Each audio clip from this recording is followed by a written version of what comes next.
और फिर हमने बात की थी रीजनलाइजेशन की। हमने बताया भी था कि रीजनलाइजेशन कोई नया नहीं है। क्षेत्रवाद जिसको हिंदी में कहते हैं, बहुत सारे मायनों में regionalism is a precursor to nationalism. Regionalism क्या है? प्रीकर्सर है नेशनलिज्म का। जैसे खालिस्तान मूवमेंट, तमिल मूवमेंट, और हर मायने में आप रीजनलिज्म को गलत नहीं फैला सकते, मतलब गलत नहीं ठहरा सकते। बहुत सारे उसके प्लस एस्पेक्ट्स भी हैं। एग्जामिनेशन आपसे रीजनलिज्म और नेशनलिज्म को एक सोशियोलॉजिकल परव्यू में देखने के लिए कहता है। फॉर एग्जाम्पल, गांधी जी ने भी कहा कि रीजनलिज्म जो है वो चैलेंज है नेशन के लिए।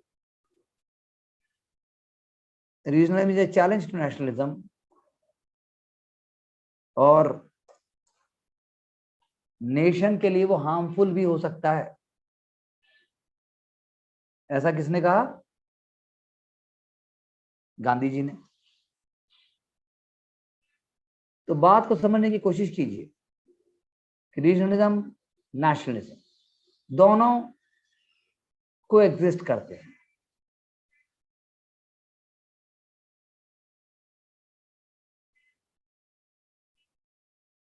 वहीं कई थिंकर्स का यह भी कहना है कि भारत में रीजनलिज्म कास्ट के कारण है, कास्ट और कम्युनिटी के कारण है, ना कि ऑल इंडिया आइडेंटिटी के कारण। It is not because of all India identity but because of caste. You know, that is also an important element to understand. तो पॉल ब्रास का कहना है कि रीजनलिज्म एक सोशल सेटअप है, सोशल सेटअप।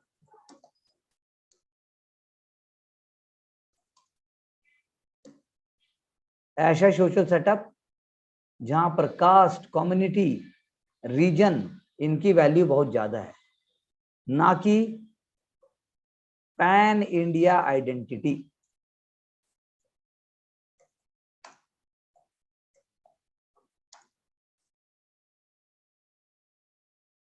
आंचल जी, आप मुझे बताइए पैन इंडिया आइडेंटिटी क्या होती है? कुछ एग्जांपल्स बताइए जिससे हम पैन इंडिया आइडेंटिटी को रिफ्लेक्ट करें।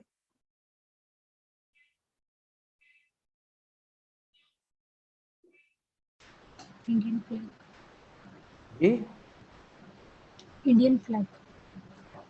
Indian flag. Okay, sociological perspective में जाइए।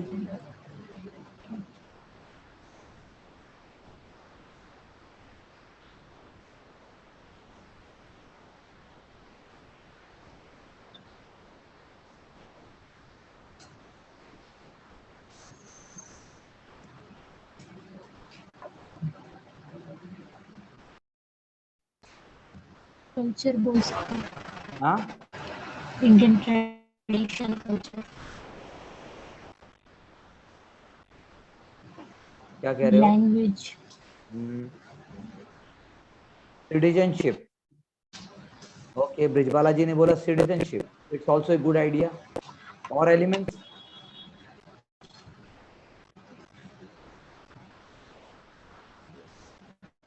Unity in diversity. हाँ, unity in diversity.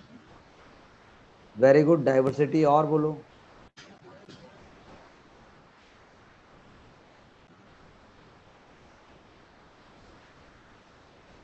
Sir linguistic चाउनिज्म use कर सकते हैं। लिंग्विस्टिक शावनिज्म अगर आप यूज कर रहे हो, that means A negative thing.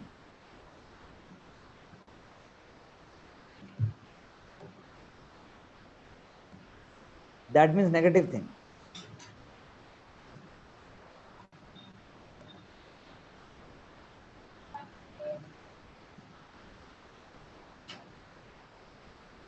Heritage बोल। हाँ, हेरिटेज। हेरिटेज। और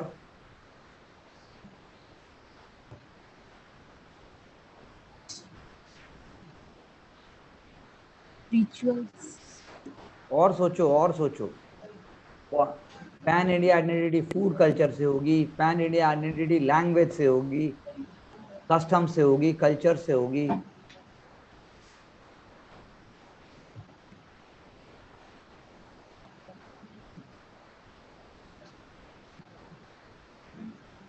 Religion भी इसका aspect है. हाँ, Religion. रिलीजन हो सकता है,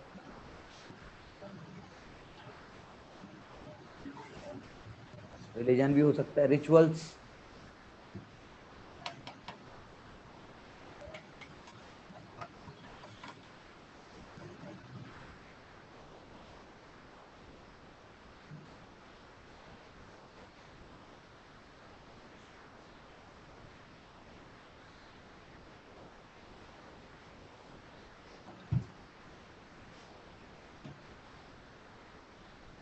तो ये जो एलिमेंट्स हैं वो इंपॉर्टेंट है। रीजनलिज्म जो 1950s में था, जो एलिमेंट्स थे, जरूरी नहीं है कि वो आज भी हो। तो रजनी कोठारी ने बोला है, मल्टी पार्टी पॉलिटिक्स की वजह से हिंदुस्तान में फेडरलिज्म और गहरा हुआ है। मल्टी पार्टी पॉलिटिक्स की वजह से भारत में फेडरलिज्म गहरा हुआ है। तो इसीलिए रीजनलिज्म जो है वो मल्टी पार्टी पॉलिटिक्स को बढ़ाने का हथियार भी हो सकता है।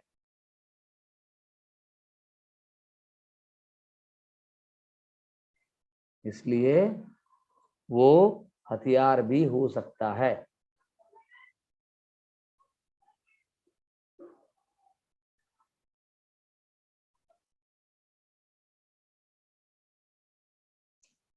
ठीक है जी। यानी रीजनलिज्म जो है वो हेल्दी और कॉम्पिटिटिव फोर्स की बात कर सकता है। रीजनलिज्म जो है वो प्रोग्रेस का एजेंडा भी सेट कर सकता है। कोई एग्जांपल है आपके पास किसी राज्य का जिसने ऐसा किया हो?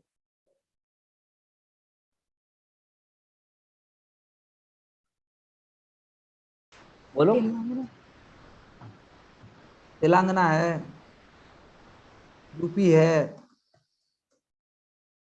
महाराष्ट्र है, इवन बेंगलोर,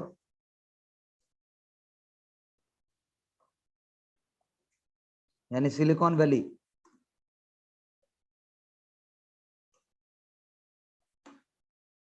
इसलिए हम कह सकते हैं कि regionalism is not always a negative force. Regionalism can also act as a facilitator of deepening of roots for federalism and roots for multi-party democracy. For example, regional parties.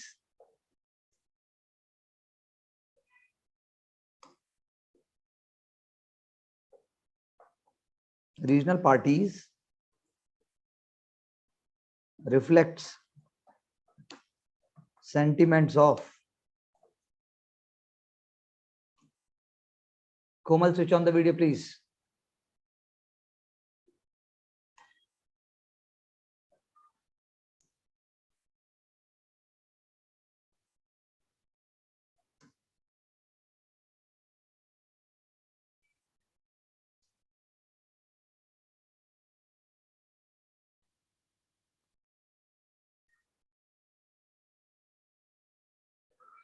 ठीक है, बात समझ में आई? दीपांकर गुप्ता ने भी कहा है यही बात जो मैं कह रहा हूं कि रीजनल पार्टी जरूरी नहीं है कि एंटी पीपल होगी, एंटी नेशनल होगी। जरूरी नहीं है कि हमेशा शॉविनिस्टिक होगी। There may not be an element of शॉविनिज्म।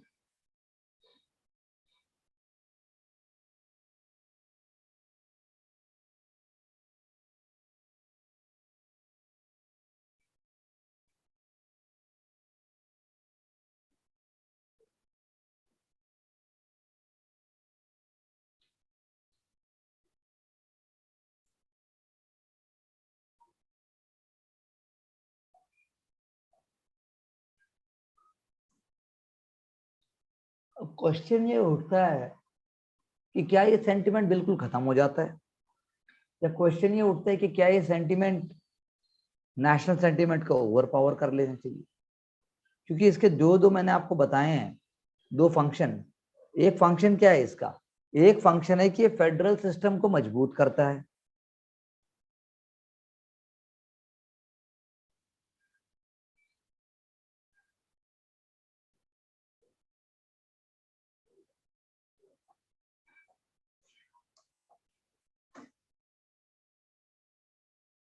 Functional system का मतलब हो गया फेडरल सेटअप।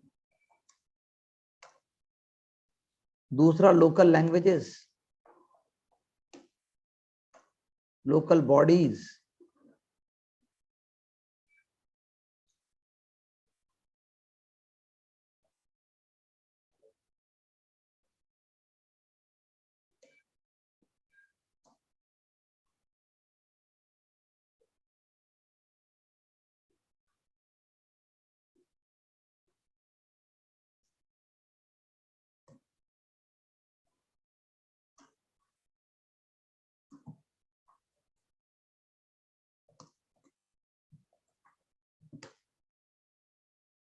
जैसे अभी तमिलनाडु के स्पीकर ने कहा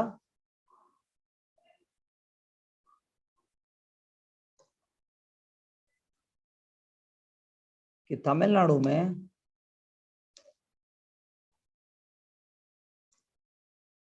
कैथोलिक्स नहीं होते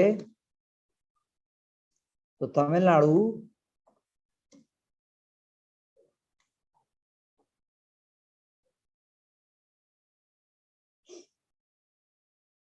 बिहार बन जाता। बहुत बवाल हुआ इस बात पे कि आपने ऐसे कहते कह दिया कि अगर मान लो वो नहीं होते तो बिहार बन जाता। तो हमें ऐसे स्टेटमेंट से बचना है, हमें ऐसे स्टेटमेंट्स को अवॉइड करना है।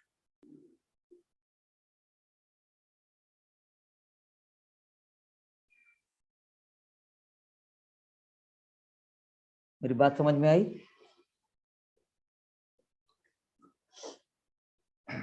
तो इसीलिए रीजनलिज्म एक ऑनगोइंग प्रोसेस है। रीजनलिज्म एंटी ग्लोबलाइजेशन होगा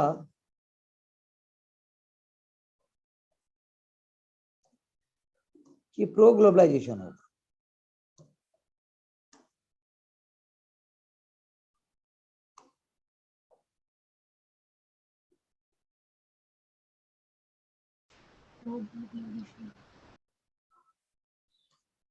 सोचिए और आप लोग बताइए कि रीजनलिज्म एंटी ग्लोबलाइजेशन होगा कि प्रो ग्लोबलाइजेशन होगा?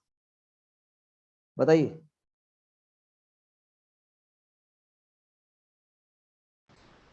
Sir pro globalisation.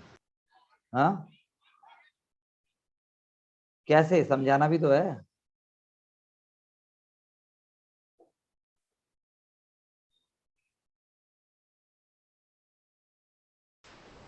सर ये ग्लोबलाइजेशन के साथ साथ ही अराइज हुआ है, हम इसलिए इसको एंटी ग्लोबलाइजेशन तो बोल नहीं सकते।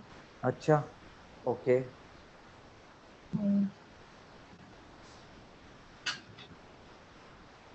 और सर जो डिफरेंशिएशंस है बिटवीन रीजन्स में, मतलब रीजनलाइजेशन जिससे अराइज होता है, वो ग्लोबलाइजेशन की ही वजह से हुआ है। जैसे जैसे मतलब डेवलपमेंट हुआ है या फिर हमारे पास टेक्नोलॉजी आई तो कि उसमें पॉलिटिक्स मतलब इन्वॉल्व हो जाती है ना, तो इसलिए। भाई जो रीजनलिज्म है, क्या वो नेशनल सेंटीमेंट को अपने आप पर हावी होने देता है?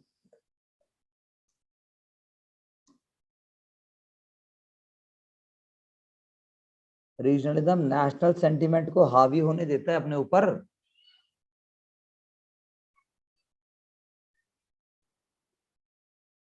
बताओ।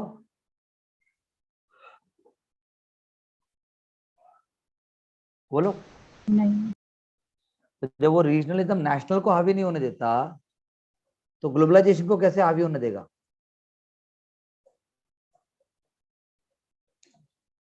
बताओ।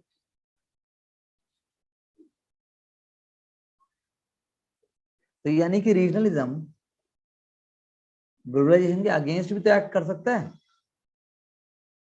फिर आपने क्यों कहा बिना सोचे? रीजनलिज्म मैंने कहा था सेट ऑफ आइडियाज हैं रीजन के।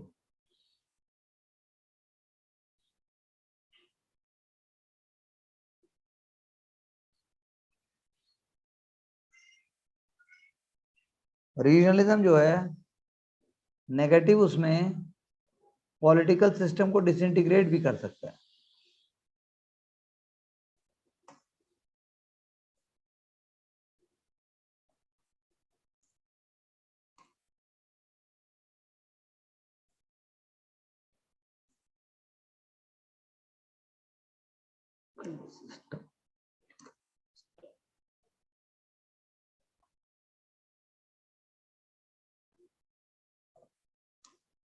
ये कौन सा फंक्शन हो गया? डिसफंक्शनल हो गया ये।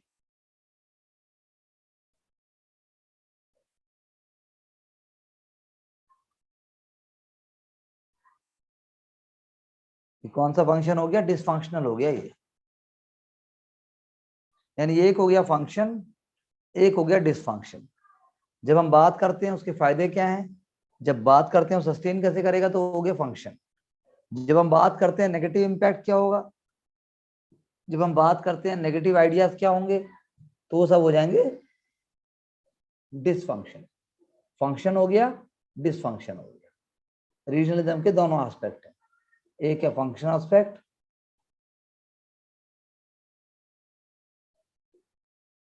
समझे? कोई दिक्कत? कोमल जी समझ आ रहा है?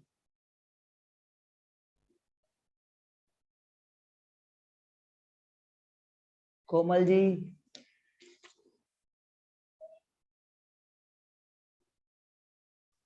जैसे जैसे एक हो गया सुपरा स्टेट नेशनलिज्म।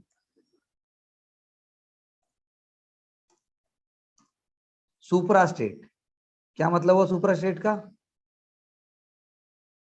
सुपरा state regionalism.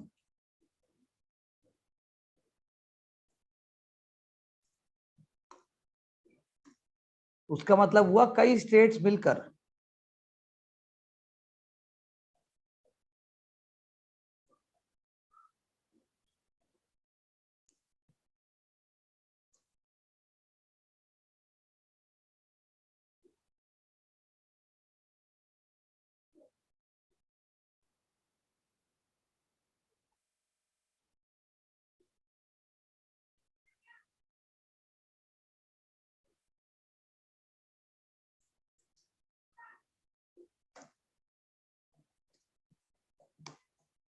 ठीक है ना?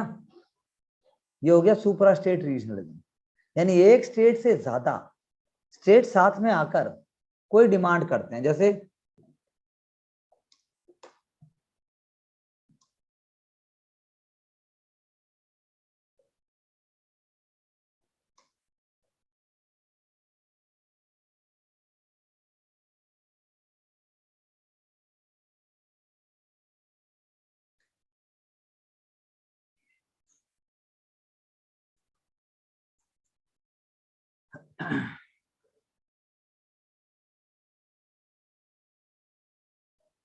अब जब सुपरा की बात करते हैं हम, ऐसे इंटर स्टेट रीजनलिज्म भी होता है। हाँ, केन बेतवा प्रोजेक्ट भी आएगा।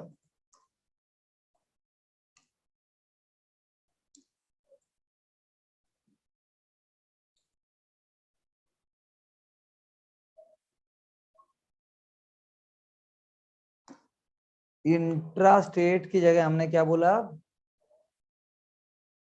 मतलब सॉरी, इंटर स्टेट रीजनलिज्म हमने बोला, और फिर हम कहेंगे इंट्रा स्टेट रीजनलिज्म। जहां कंटिन्यूस वाटर बाउंड्रीज हैं, जो आपने केन बेतवा कहा, वो है एग्जांपल इंट्रा स्टेट का। कावेरी वाटर डिस्प्यूट,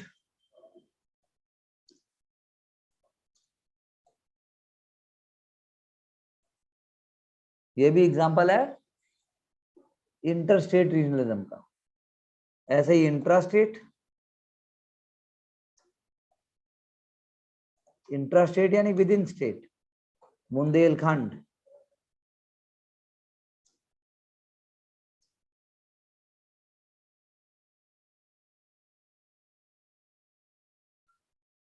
समझे?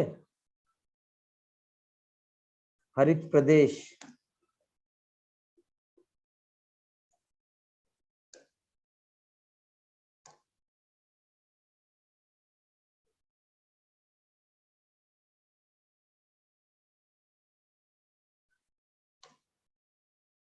ये दोनों यूपी में आ जाएंगे। अक्साई चिन्ह दो राज्य, जो दो देशों के बीच में है, अगर देशों को आप स्टेट बोलोगे तो माना जाएगा, अगर आप देशों को स्टेट बोलोगे तो माना जाएगा, नहीं तो नहीं माना जाएगा। अब क्या इसके लिए कोई एक पॉलिसी है? नहीं है। तो सर ये तो क्या इंट्रा स्टेट हाँ? रीजन आएगा ना, क्या कह रही हो? इंट्रा स्टेट आएगा ना सर ये तो, कौन सा? एक्साई चेन वाला अगर है। भाई अगर हम स्टेट, अगर देश को बोलेंगे, इंडो चाइना को जब तुम देश बोलोगे स्टेट, यस सर, मैं कंट्री कंट्री की कर कोई बात नहीं, तुम जो कह रही हो नेशन स्टेट है वो दोनों क्या है? Nation state. देखो बात तो उनको स्टेट भी कह सकते हो, ऐसा कुछ नहीं है कि वे स्टेट नहीं बोल सकते, लेकिन स्टेट ज्यादातर एक स्मॉल एंटिटी है। State is a part of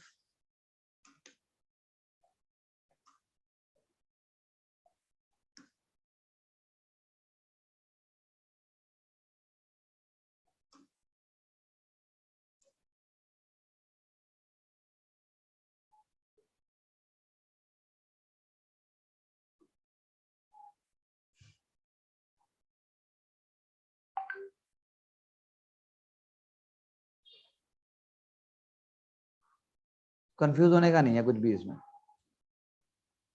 लेकिन सेल्फ आइडेंटिटी के चक्कर में सेसेशनिस्ट मूवमेंट नहीं होनी चाहिए।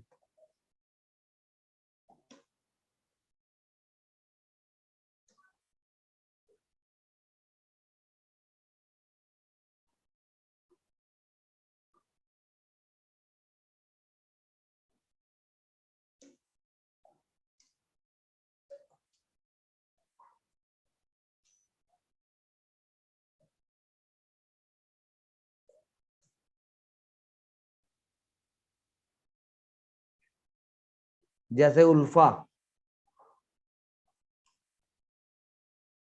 ये जैसे नागा,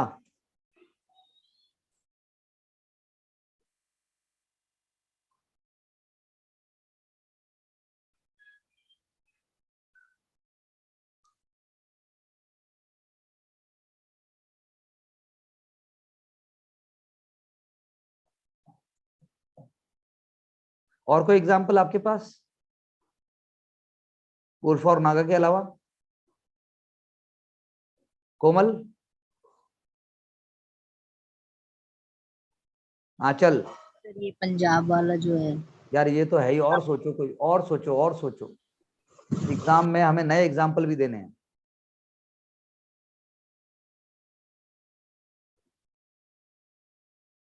विदर्भा,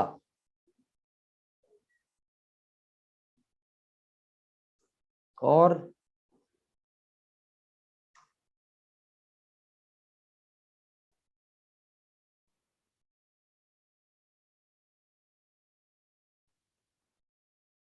बोलो बोलो। साउथ इंडिया में जैसे है, खालिस्तान है, माओइज्म है, ठीक बात है, हाँ माओइज्म भी ला सकते हैं हम। गोरखालैंड और कोडागूज, ये सभी अलग अलग स्टेट की डिमांड करते हैं। तो हमें समझना पड़ेगा कि ये जो पेट्रियटिज्म की फीलिंग है अपने रीजन के लिए, ये राष्ट्र के लिए होनी चाहिए।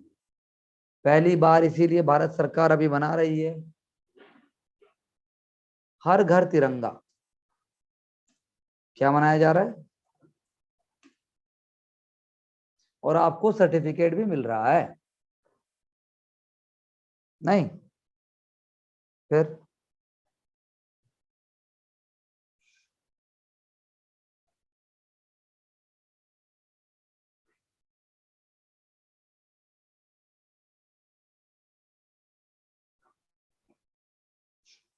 और बताइए।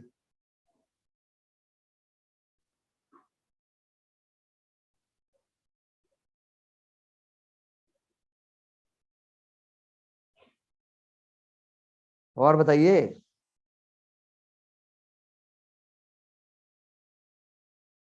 हाँ, अरे बोलिए ना आप लोग यार, बोलते ही नहीं हो आप लोग सर तो बड़े। बॉर्डर डिस्प्यूट हुआ था जो महाराष्ट्र और कर्नाटक के बीच। वो भी रीजनलिज्म, वेरी गुड, वो भी रीजनल सेंटिमेंट का ही, वो भी रीजनल सेंटिमेंट का ही है वो। और बोलो। और सर कर्नाटक और तमिलनाडु के बीच कावेरी वाटर के शेयरिंग को लेकर। वो तो मैंने बता ही दिया। और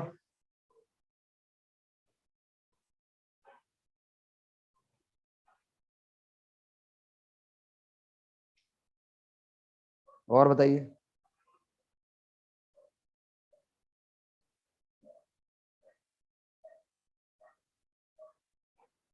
तो हमें ऐसे इकट्ठा करना है और एग्जाम में हमें, हाँ मेघालय, आसाम, रिफ्यूजीज, रिफ्यूजीज को आप रोकते हो,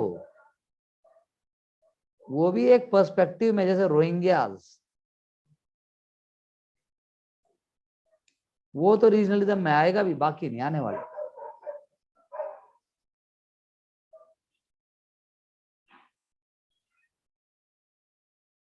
अब हम बात कर रहे हैं, इसमें कोई डाउट, ये क्वेश्चन आप आएगा या पुराने क्वेश्चन जो आए हुए आप एक लिख के दिखाओ मुझे, और फिर हम उस पर आगे बात करेंगे। ठीक है जी। हाँ कोमल जी, ब्रिजबाला जी। Okay sir.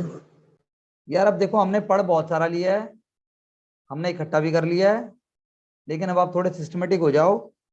जैसे ही हमारा कोर्स खत्म होता है, आप लिखने पे आ जाओ।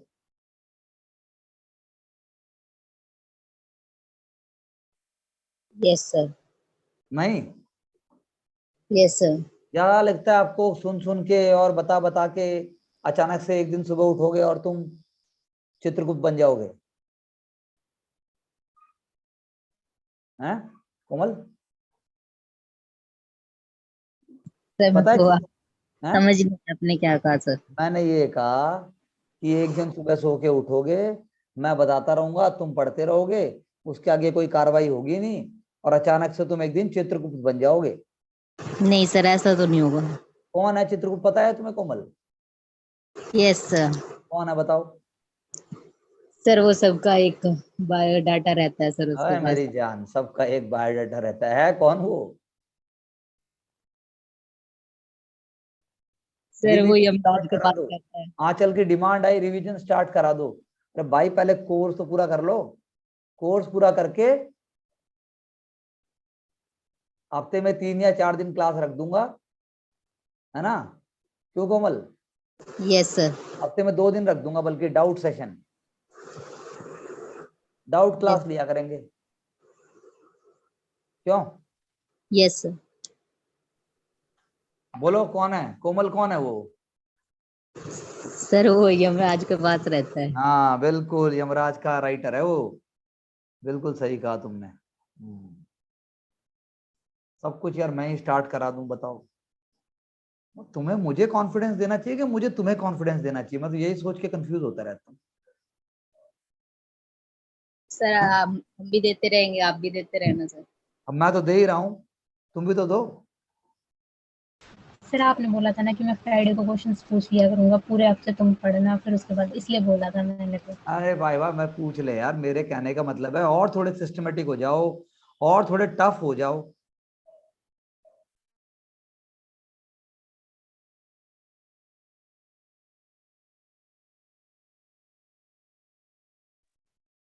तो बात समझ आई मेरी, मैं क्या कहना चाह रहा हूँ?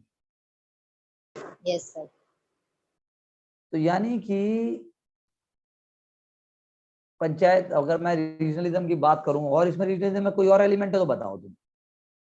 तुम्हें थिंकर के नाम लिखने हैं, इसने ये कहा, उसने ये कहा। ट्रांस नेशनलिज्म हैं? रीजनल क्या होता है? ट्रांस नेशनलिज्म रीजनलिज्म क्या होता है? Trans nationalism. ट्रांसनेशनलिज्म, और रीजनलिज्म। अरे भाई ट्रांसनेशनलिज्म की रीजनलिज्म और नेशनलिज्म। कोमल इस, क्या बोल इसमें रही हो? एग्जाम्पल आएंगे सर? हैं? इसमें इसको समझा दो सर, उसके एग्जाम्पल भी बता दो। किसके? ट्रांसनेशनलिज्म, रीजनलिज्म। ट्रांस शब्द का मतलब समझो पहले तुम, बाकी सारा समझ में आ जाएगा। ट्रांस का मतलब होता है पार होना, यानी कि एक राष्ट्र से ज्यादा कुछ हो रहा है और एक रीजन से ज्यादा कुछ हो रहा है। आप समझे? एक राष्ट्र से ज्यादा कुछ हो रहा है, एक रीजन से ज्यादा कुछ हो रहा है, तो दोनों चीजें कहलाएंगी ट्रांस नेशनलिज्म, ट्रांस रीजनलिज्म। यानी वो वैल्यूज जो एक रीजन में हैं, but they will surpass that region and go to another region, that is trans regionalism.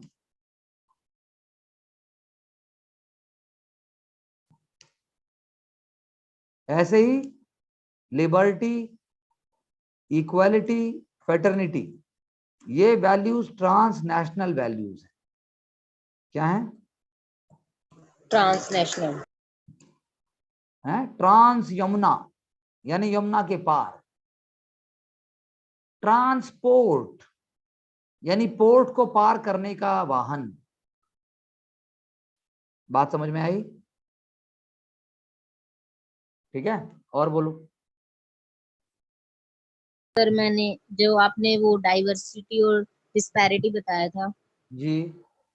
तो उसमें एक इंटर रीजनलिज्म कॉन्फ्लिक्ट है, तो उसमें एक टर्म थी nurture nativism and son of the soil ideology. हाँ बिल्कुल, इंटर रीजनलिज्म में क्या है? Nurture, nativism and son of the soil ideology. बिल्कुल, nurture nativism and son of the soil. बहुत अच्छा पॉइंट है ये। इसका यानी मीनिंग कि बताइए। हरियाणा में कौन काम करेगा? सिर्फ हरियाणवी काम करेंगे। और हरियाणवी भी कौन काम करेंगे? जाट करेंगे, यादव करेंगे, क्षत्रिय करेंगे, सैनी करेंगे, ये करेंगे। नेटिविज्म, ये कौन है? यहाँ के नेटिव्स हैं। समझ आई बात? यस। हरियाणा की फैक्ट्री में कौन सी भाषा चलेगी? बोलो। बांगड़ू। बांगड़ू, हरियाणवी। ये दोनों बातें जो है ना, सन ऑफ द सॉयल की बातें हैं। सन ऑफ द सॉयल, यानी जो पहले मिलेगा लोकल आदमी को मिलेगा। महाराष्ट्र में कौन रूल करेगा? मराठी मानुस रूल करेगा। महाराष्ट्र में जॉब किसकी मिलेंगी? मराठी मानुस। मराठी मानुस। समझ रहे हो मेरी बात को? Yes sir. तो ये ऐसे ही है, ये सन ऑफ द सॉयल और नर्चरिंग द नेटिविज्म। तमिलनाडु में जाओगे, तमिल लोकल जॉब किसको मिलनी चाहिए? तमिल को। है यस लोकल सर। पीपल,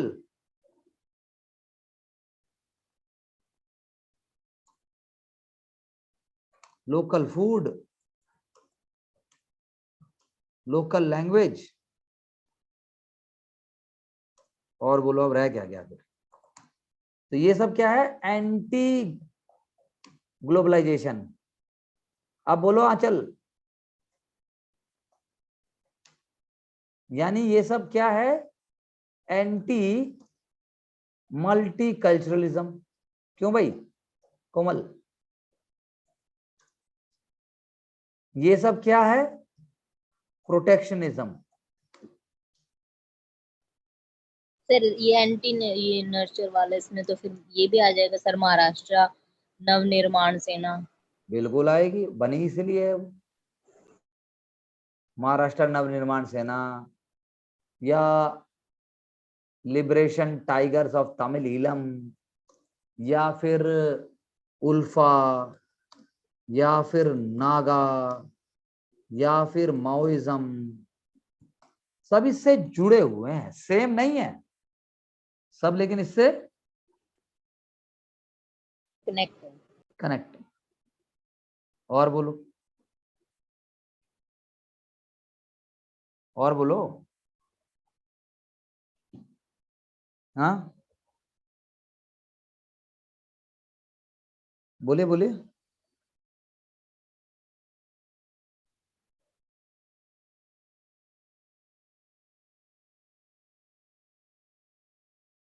हाँ,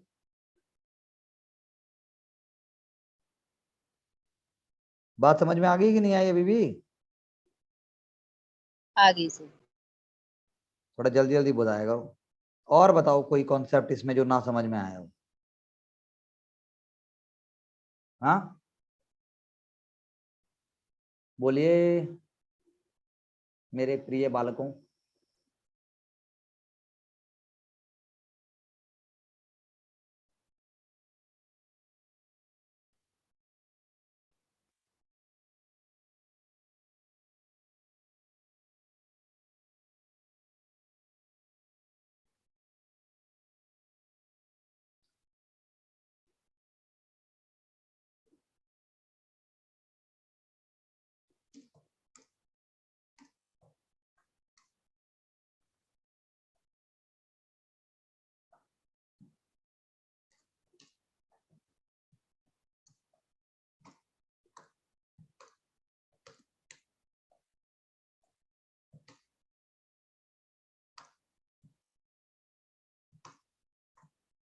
बोलिए।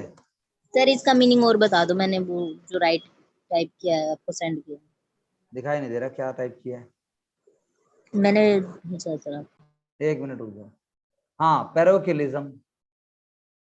परोकियल कहां से शब्द आया ये? परोकियल। बताओ आंचल क्या होता है परोकियल? कोमल ऐसे भी रोज पूछ लेना 10 टर्म तो बस शांति हो जाए। बताओ। हैं आंचल? रीजनलिज्म में ही पढ़ा था सर, पर मुझे बिल्कुल मीनिंग रीजनलिज्म में ही है। परोकियल का मतलब होता है जब आप क्षेत्रवाद करोगे, जब आप जो है भेदभाव करोगे, नैरो माइंडसेट रखोगे, परोकियल एटीट्यूड। परोकियल सोसाइटी भी होती है क्या? नैरो, समझ रही हो नैरो का मतलब? नैरो व्यू कैसे सर की? अरे नैरो व्यू का मतलब है मैं तो ऐसे ही पढ़ती हूँ, मैं तो यही करती हूँ, हमारे यहाँ तो यही होता है। ये क्या है? ये तो अपने रिलीजन को वो मतलब रिलीजन नहीं, रीजनलिज्म तो आया, लेकिन परोकियल माइंडसेट का मतलब होता है कि जैसे मैंने अब मान लो कोई किताब पढ़ी, मैंने उसको जिस तरीके से इंटरप्रेट किया है, मैं उसके आगे कोई भी बात सुनने को तैयार नहीं हूं। मैं उसको ब्रॉड माइंड ले जाने को तैयार नहीं हूं, मैं उसको नैरो माइंड से देखने को तैयार हूं। यानी यदि आपने मेरे मुख से कोई शब्द सुन लिया तो उस शब्द को आपने अपने हिसाब से ओ माय गॉड करके आपने इंटरप्रेट कर लिया, तो वो परोकियल माइंडसेट है। वो किसी चीज को broad, liberal, broad, liberal, rational ना देखा जाना परोकियल माइंडसेट का लक्षण है। जब हम क्षेत्रवाद की बात करते हैं, देश नहीं दिखाई देगा उसमें, उसमें आपको अपना रीजन दिखाई देगा। क्या दिखाई देगा? रीजनल होगा। हाँ, रीजनल दिखाई देगा। और बोलो। हाँ, रीजनलिज्म वर्सेस मल्टीलेटरलिज्म किताब भी है एक, रीजनलिज्म वर्सेस मल्टीलेटरलिज्म, जबकि वर्ल्ड में भी है रीजनलिज्म। क्या? वर्ल्ड जैसे में जैसे यूनाइटेड नेशन है वो मल्टीनेशनल ऑर्गेनाइजेशन है, लेकिन लेकिन छोटे छोटे जो हैं वो क्या है? एससीओ हो गया, नेटो हो गया, सार्क हो गया, यूरोपियन यूनियन हो गया, ये रीजनल ग्रुप्स हैं। क्या है ये? अरे बोल दे भाई। हाँ, अब जैसे मैं आपको एक आर्टिकल दे रहा हूं आज फिर से, इंडियन एक्सप्रेस का एक सर्वे हुआ कि इंडियंस अपनी आइडेंटिटी को कैसे देखते हैं, रीजनल देखते हैं कि नेशनल देखते हैं। इस आर्टिकल को पढ़ना और फिर मुझे बताना भाई भारतीय किस आइडेंटिटी को देखते हैं। बहुत सारे राज्यों में रीजनल आइडेंटिटी स्ट्रांग है, हैं? Yes sir. जैसे जैसे कश्मीर वाला देख। हाँ, तमिलनाडु, उड़ीसा, नागालैंड। जबकि हिंदी में, हिंदी हार्टलैंड है जो, वो राष्ट्रवाद से बहुत सारे लोग देखते हैं। जैसे हरियाणा, वो दिल्ली से भी ज्यादा है, वो अपने आप को देश से आइडेंटिफाई करता है। दिल्ली, मध्य प्रदेश, राजस्थान, बिहार, यूपी, झारखंड। लेकिन हिंदी हार्टलैंड से बाहर जैसे महाराष्ट्र है, वो अपने आप को इंडिया से आइडेंटिफाई करता है। पंजाब थोड़ा सा कम करता है, 45% के आसपास। लैंग्वेज की अगर बात करोगे तो माइग्रेंट वर्कर जो है वो रीजनल भाषा बोलते हैं वहां जाके, कोई हिंदी भाषा भी बोलते हैं। समझ आई मेरी बात को? यस यानी सर। लैंग्वेज में जब, लेकिन आप कर्नाटक जाओगे, कर्नाटक में सब लोग चाहेंगे आप कन्नड़ा बोलो। उड़ीसा में जाओगे, वहां पर जो है आपको बोला जाएगा कि मतलब लोकल लैंग्वेज पे आप फोकस करो, उड़िया बोलो। बिहार में बिहारी बोलो, गुजरात में गुजराती बोलो। लेकिन केरला हो गया, नागालैंड हो गया, वहां पे आप कोई भी भाषा बोलो पब्लिक में, इंग्लिश में बात कर लो, कोई प्रॉब्लम नहीं। हरियाणा सिर्फ एक ऐसा स्टेट है जहां पर 1/3 लोगों को कोई इशू नहीं है कि आप पब्लिक प्लेस में हिंदी बोलो, कोई प्रॉब्लम नहीं, लेकिन अंग्रेजी नहीं बोलोगे जी। क्या बात समझ में आई? Yes sir. हाँ, अंग्रेजी नहीं दिखाओगा, समझे? अब ये हरियाणा का प्रॉब्लम है, इंग्लिश जब तो बोलते ही। हाँ? जो बिहार से आते हैं वो भी हरियाणा में स्टार्ट कर देते हैं हाँ बोलना। बिल्कुल, ओ बॉय, जबकि उनकी अजीब सी होती है। उनको एक थप्पड़ मारा जाए, नहीं मारना चाहिए किसी को भी, मतलब मेरा कहने का अर्थ है, ये गलत शब्द है। मेरे कहने का मतलब प्रेम से अगर समझाया जाए तो देखो फिर अब सब लोग हरियाणा में हरियाणवी बोलते हैं, नहीं बोलते? Yes sir. तो ये वाली बात को समझने की कोशिश करो, यही आंसर में लेके आना।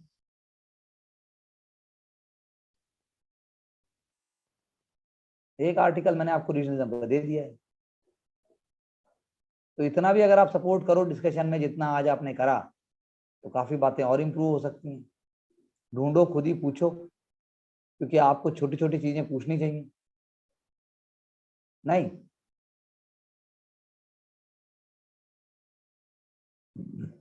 यानी यानी पैरोकिलिज्म एक स्टेट ऑफ माइंड है। क्या स्टेट ऑफ माइंड है वो? और एक और आर्टिकल मैं आपको दे दूंगा, 2 दे दिए मैंने रीजनलिज्म पे, एक मैं दे चुका हूं और एक और मैं दे देता हूं।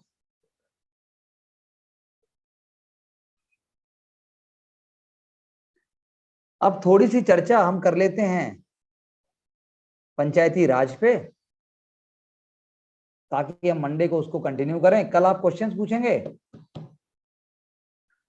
कल फ्राइडे है, कल क्वेश्चन डे है भाई,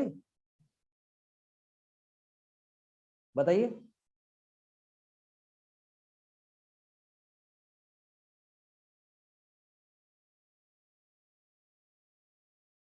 हेलो, यस सर। बताओ भाई, कल क्वेश्चन डे है, क्या है? कल फ्राइडे है सर। क्वेश्चन डे नहीं है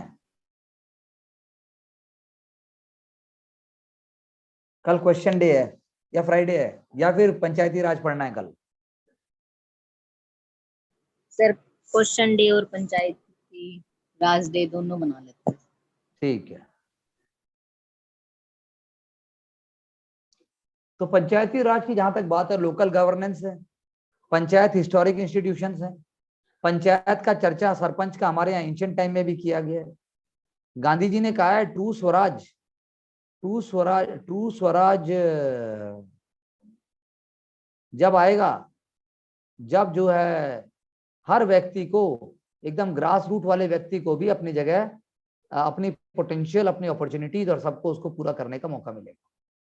वो होगा आपका ट्रू स्वराज। ठीक है ना जी? क्या होगा वो? ट्रू स्वराज होगा। तो लोकल गवर्नमेंट्स में 3 टियर गवर्नेंस में बहुत इंपॉर्टेंट है, बहुत ज्यादा उसका एक वैल्यू है, बहुत ज्यादा एक उसकी सिस्टमेटिक अप्रोच है। भारत में जो परिवर्तन आ रहे हैं, गरीबी जो कम हो रही है और जो हम ग्रास रूट लेवल पे चेंजेस देख रहे हैं, उसमें भी इसका बहुत बड़ा रोल है। ठीक है ना जी? बहुत बड़ा रोल है उसका। तो पंचायती राज इंस्टीट्यूशंस ने भारत के कॉन्स्टिट्यूशन को और भारत के गवर्नेंस सिस्टम को एक नया रूप दिया है, एक नया सिस्टम दिया है। और गेटिंग माय पॉइंट? उनका रोल बहुआयामी है, पंचायत का रोल बहुआयामी है। 33% रिजर्वेशन भी है वुमेन कैंडिडेट का। बैकवर्ड सेक्शन जैसे SC ST OBC उनका भी है। तो सोशल चेंज है, ये सोशल चेंज मेकर्स हैं PRI। पंचायती राज ग्रास रूट लेवल के ऊपर प्लान बनाते हैं, लेकिन वो प्लान जब तक राज्य उन्हें पावर नहीं देंगे तब तक सैंक्शन नहीं होंगे। और पावर देना नहीं चाहता है राज्य काफी हद तक, इसीलिए PRI जो है बहुत जगह अपना रोल ठीक से प्ले नहीं कर पाते हैं। लेकिन गवर्नमेंट की स्कीम्स हैं, जैसे Mahatma Gandhi national rural employment guarantee programme, या फिर इंटीग्रेटेड चाइल्ड डेवलपमेंट प्रोग्राम, या फिर बाकी स्कीम हैं, जननी सुरक्षा योजना, या बाकी आप लगा लो। इन सब में अगर आप ध्यान से देखोगे तो पंचायती राज इंस्टीट्यूशंस का बहुत रोल रहा है। बिना पंचायती राज इंस्टीट्यूशन के समझे हमारे लिए पोस्ट कोरोना में तो बहुत मुश्किल है। हम पोस्ट कोरोना पीरियड में कुछ भी नहीं समझ पाएंगे यदि हम पंचायती राज इंस्टीट्यूशंस को वैल्यू नहीं देते। आप थोड़ा सा सर्च करेंगे तो आप पाएंगे जो डिफरेंट राज्य हैं उनके अंदर पंचायती राज का स्टेटस भी डिफरेंट रहा है। मध्य प्रदेश, बिहार, वहां पर अभी भी कास्ट और किंगशिप टाइज चलते हैं पंचायत इलेक्शंस में। नॉर्दर्न इंडिया में गोत्र का रोल चलता है, खाप पंचायत चलती है। हरियाणा में खाप पंचायत चलता है, पंजाब में अलग सिस्टम चलता है। तो TK ओमन, एक जो हमारे सोशियोलॉजिस्ट और थिंकर रहे हैं, उन्होंने कंपेयर किया पंचायती राज के नॉर्दर्न पंचायती राज सिस्टम को साउदर्न पंचायती राज सिस्टम से कंपेयर किया। TK ओमन साहब ने बोला कि हमें समझना पड़ेगा कि दोनों जगह क्या फैक्टर एक्ट कर रहे हैं। ठीक है ना? उन्होंने बोला क्या फैक्टर एक्ट कर रहे हैं, ये हमें समझने की जरूरत है। उन्होंने कहा कि जो साउथ के हैं वो अपने प्रोग्राम को ज्यादा अच्छे से इंप्लीमेंट कर पा रहे हैं। साउथ के जो है वो रीजनलिज्म को ना बढ़ावा देते हुए बहुत हद तक, रीजनलिज्म अगर बढ़ भी रहा है तो वो रेशनल लाइंस के ऊपर है। तमिलनाडु जैसे स्टेट को अगर हम एक्सेप्शन मान लें, जैसा मैंने अभी बताया, रीजनल आइडेंटिटी के दम पे कुछ सेंसिटिव इश्यूज हैं। श्रीलंका में जब जब कुछ होगा तमिलनाडु एक्ट करेगा। तो उन्होंने कहा कि इफेक्टिव इंप्लीमेंटेशन हुआ है गवर्नेंस का। हिंदी में जो अभी भी कास्ट का सिस्टम पड़ा हुआ है। दलित की यदि बात करें तो वो वोट बैंक के तौर पे देखा जाता है। क्या उनको राशन मिलता है? जी मिल रहा है। ये बात होने लगी है सिर्फ जनधन योजना मिलने के बाद। जे लॉम्बिट ने दलित के बारे में बात की। उन्होंने दलित के बारे में कहा कि भाई नहीं, दलित को भी उनका जो पूरा वो है, मतलब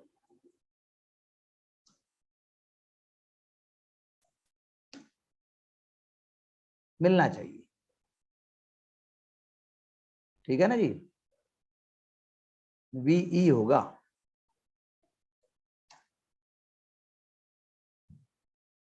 पंचायती राज की अगर और बात की जाए, सबको बराबर अधिकार हैं, महिला सरपंच भी बनती हैं, दलित समाज को भी मौका बढ़ा है आगे बढ़ने का, और बहुत सारे हमारे पास केस स्टडीज भी हैं। लेकिन PRI सिर्फ जो है पावर डिसेंट्रलाइजेशन का मीडियम नहीं है। PRI का और भी बहुत सारा रोल है जो हमें समझने की जरूरत है। इसमें अगर कोई डाउट आ रहा है आपको तो मुझसे पूछो, वरना मैं तो आपको बहुत सारी पॉइंट्स बता सकता हूँ। बताइए।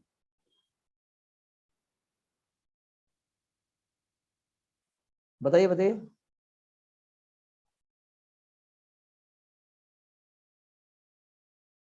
क्योंकि पंचायती राज की यदि बात की जाए तो पंचायती राज इंस्टीट्यूशन ने पिछले 25 से 30 वर्षों में बहुत सारा परिवर्तन किया है।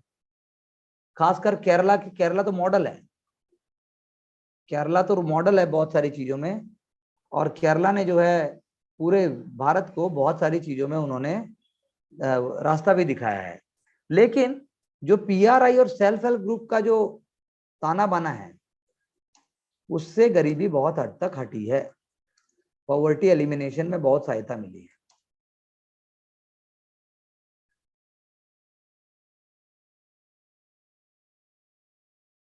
आप लोग यदि समझ पा रहे हैं तो मैं आगे बताऊं।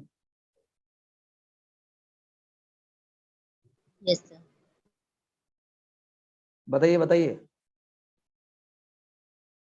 हाँ, देखिए जो फ्यूचर के चैलेंजेस हैं, फ्यूचर के चैलेंजेस क्या हैं कोमल?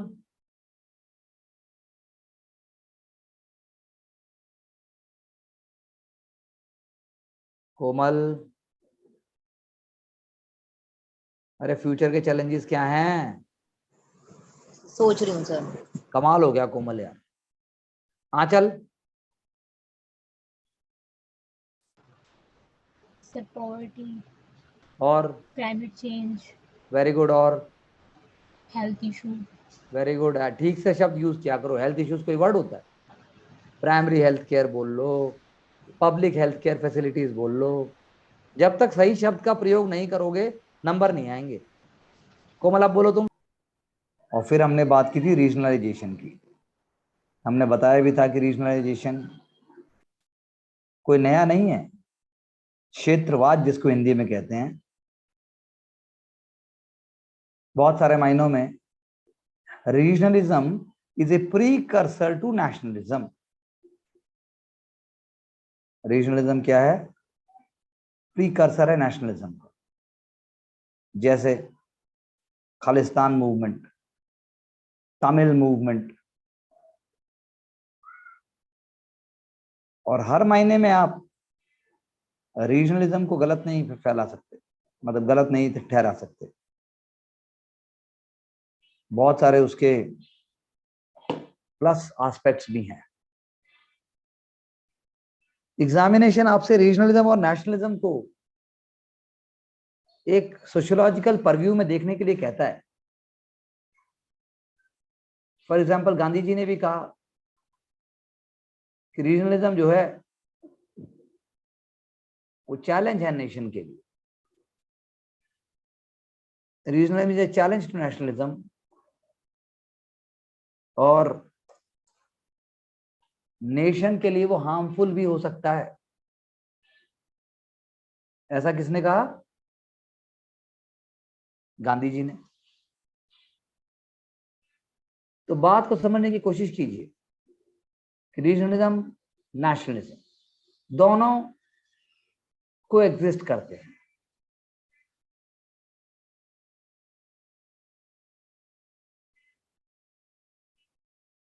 वहीं कई थिंकर्स का यह भी कहना है कि भारत में रीजनलिज्म कास्ट के कारण है, कास्ट और कम्युनिटी के कारण है, ना कि ऑल इंडिया आइडेंटिटी के कारण। It is not because of all India identity but because of caste. You know, that is also an important element to understand. तो पॉल ब्रास का कहना है कि रीजनलिज्म एक सोशल सेटअप है, सोशल सेटअप।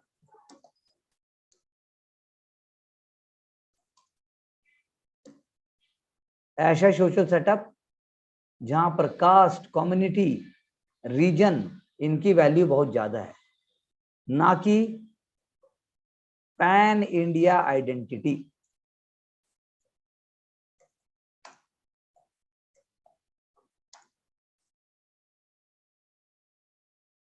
आंचल जी आप मुझे बताइए पैन इंडिया आइडेंटिटी क्या होती है? कुछ एग्जांपल्स बताइए जिससे हम पैन इंडिया आइडेंटिटी को रिफ्लेक्ट करें।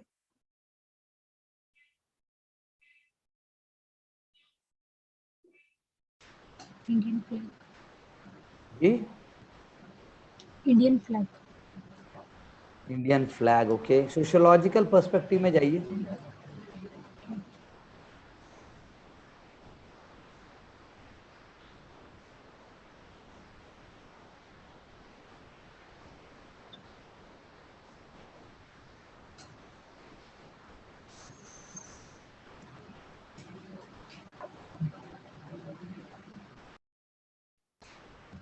कल्चर बोल सकते हैं, हाँ, Indian tradition culture.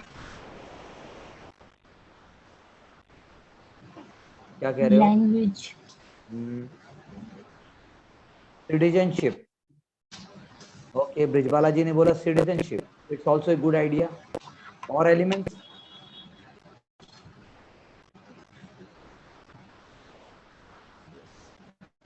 Unity in diversity.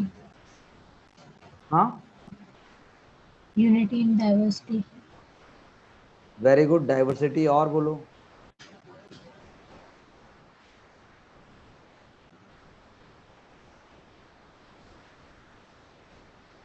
Sir linguistic चाउनिज्म use कर सकते हैं। लिंग्विस्टिक शावनिज्म अगर आप यूज कर रहे हो, that means A negative thing.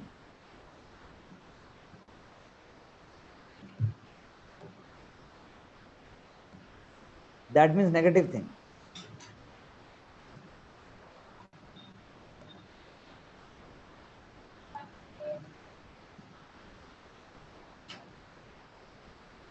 Heritage बोल। हाँ, हेरिटेज। हेरिटेज। और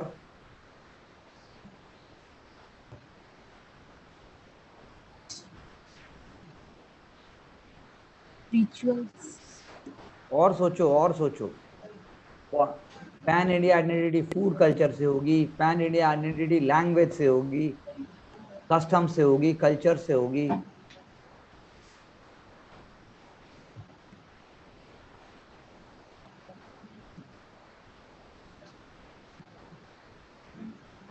रिलीजन की इसका एस्पेक्ट। हाँ, रिलीजन। रिलीजन हो सकता है।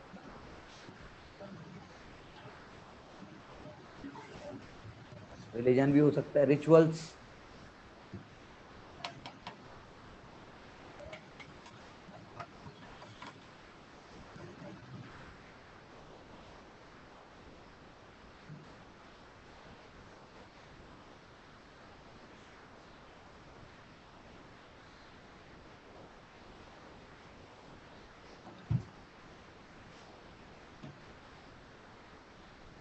तो ये जो एलिमेंट्स हैं वो इंपॉर्टेंट है। रीजनलिज्म जो 1950s में था, जो एलिमेंट्स थे, जरूरी नहीं है कि वो आज भी हो। तो रजनी कोठारी ने बोला है, मल्टी पार्टी पॉलिटिक्स की वजह से हिंदुस्तान में फेडरलिज्म और गहरा हुआ है। मल्टी पार्टी पॉलिटिक्स की वजह से भारत में फेडरलिज्म गहरा हुआ है। तो इसीलिए रीजनलिज्म जो है वो मल्टी पार्टी पॉलिटिक्स को बढ़ाने का हथियार भी हो सकता है।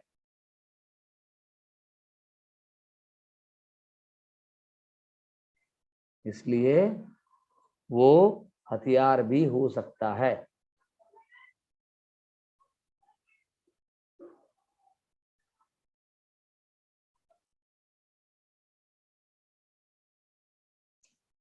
ठीक है जी। यानी रीजनलिज्म जो है वो हेल्दी और कॉम्पिटिटिव फोर्स की बात कर सकता है। रीजनलिज्म जो है वो प्रोग्रेस का एजेंडा भी सेट कर सकता है। कोई एग्जांपल है आपके पास किसी राज्य का जिसने ऐसा किया हो?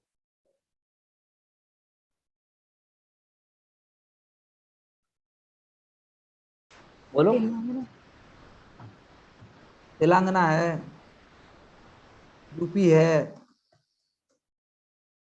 महाराष्ट्र है, इवन बैंगलोर,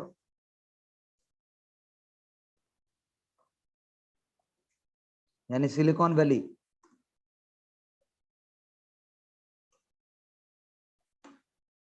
इसलिए हम कह सकते हैं कि regionalism is not always a negative force.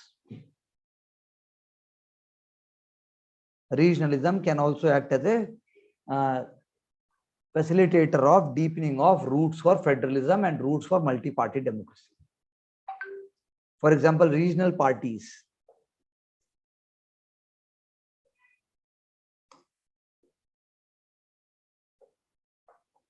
Regional parties reflects sentiments of. Komal, switch on the video, please.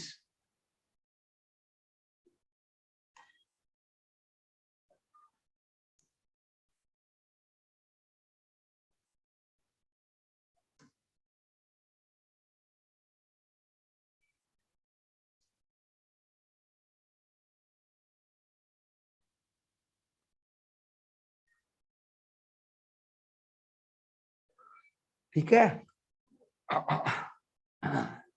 बात समझ में आई? दीपांकर गुप्ता ने भी कहा है यही बात जो मैं कह रहा हूं कि रीजनल पार्टी जरूरी नहीं है कि एंटी पीपल होगी, एंटी नेशनल होगी, जरूरी नहीं है कि हमेशा शॉविनिस्टिक होगी. There may not be an element of शॉविनिज्म.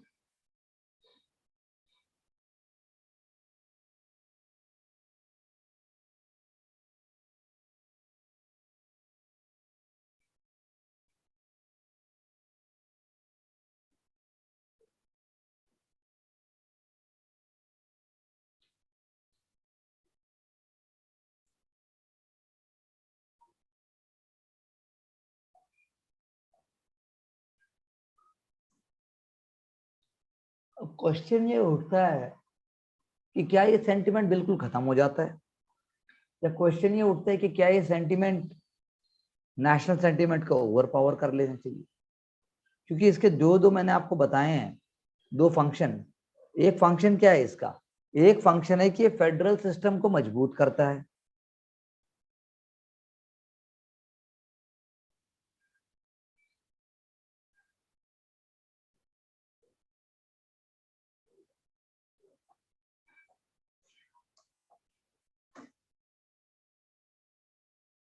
Functional system का मतलब हो गया फेडरल सेटअप.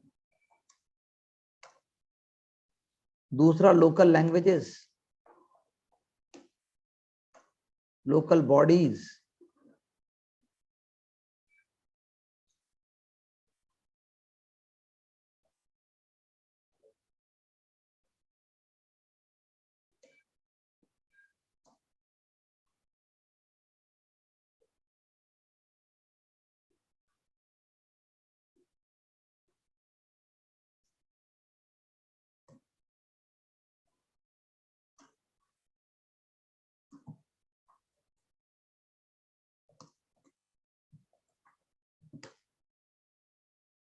जैसे अभी तमिलनाडु के स्पीकर ने कहा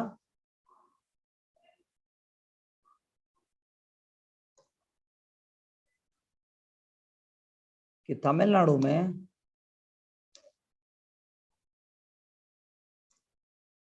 कैथोलिक्स नहीं होते तो तमिलनाडु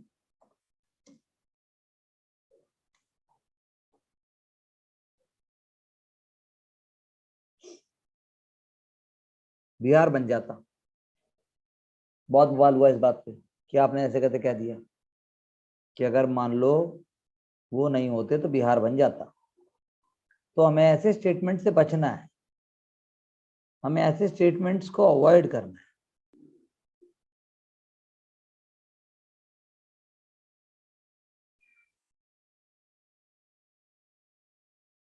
मेरी बात समझ में आई?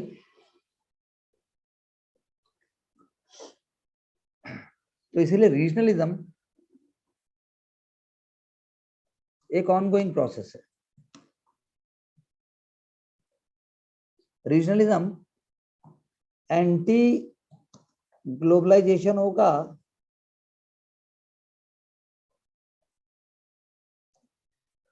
कि प्रो ग्लोबलाइजेशन होगा.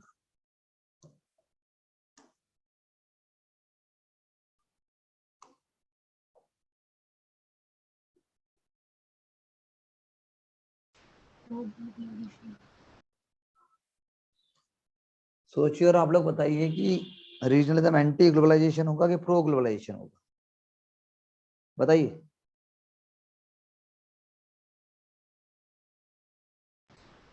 Sir pro globalization. हाँ, कैसे समझाना भी तो है.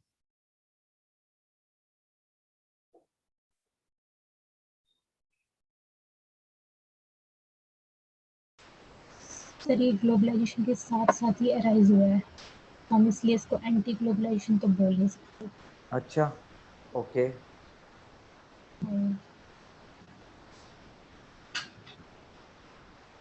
और सर जो डिफरेंशिएशंस है बिटवीन रीजन्स में, मतलब रीजनलाइजेशन जिससे अराइज होता है वो ग्लोबलाइजेशन की ही वजह से हुआ है, जैसे जैसे मतलब डेवलपमेंट हुआ है या फिर हमारे पास टेक्नोलॉजी आई तो कि उसमें पॉलिटिक्स मतलब इन्वॉल्व हो जाती है ना, तो इसलिए। भाई जो रीजनलिज्म है, क्या वो नेशनल सेंटीमेंट को अपने आप पर हावी होने देता है?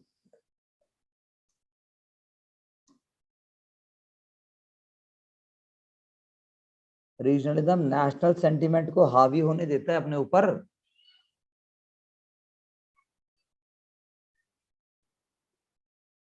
बताओ।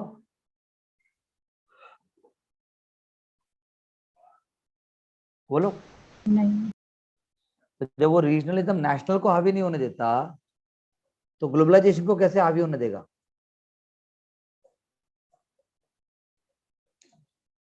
बताओ।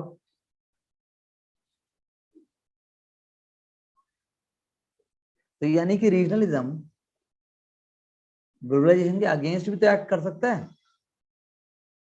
फिर आपने क्यों कहा बिना सोचे? रीजनलिज्म मैंने कहा था सेट ऑफ आइडियाज हैं रीजन के।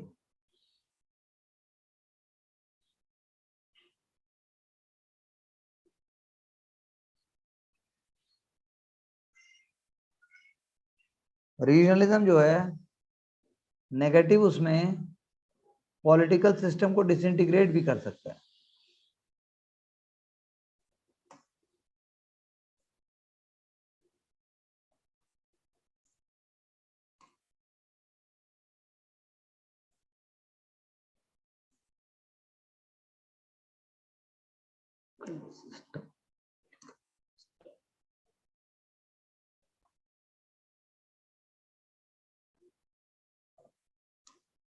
ये कौन सा फंक्शन हो गया? डिसफंक्शनल हो गया ये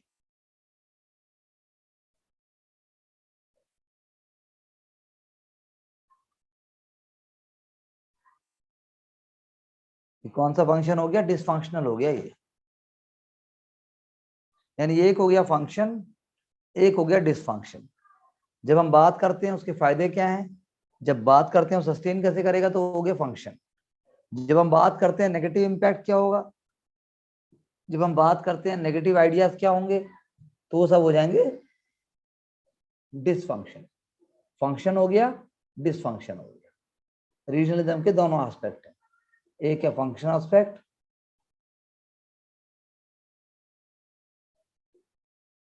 समझे? कोई दिक्कत? कोमल जी समझ आ रहा है?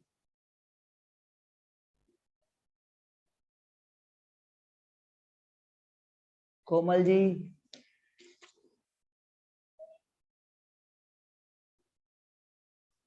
जैसे जैसे एक हो गया सुपरा स्टेट नेशनलिज्म।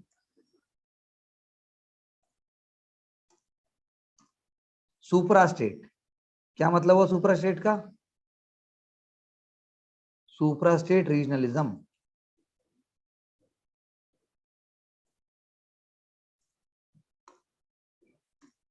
उसका मतलब हुआ कई स्टेट्स मिलकर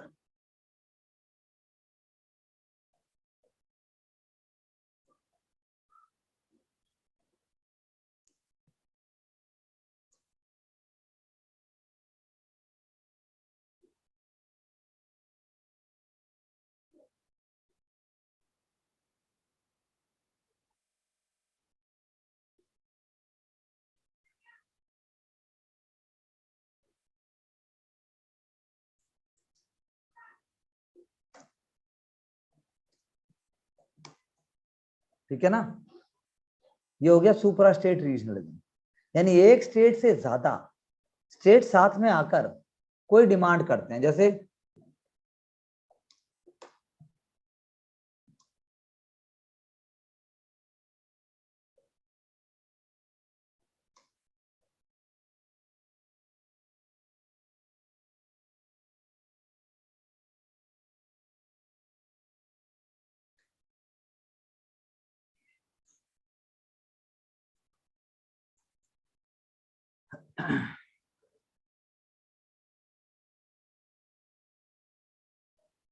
अब जब सुपरा की बात करते हैं हम, ऐसे इंटर स्टेट रीजनलिज्म भी होता है।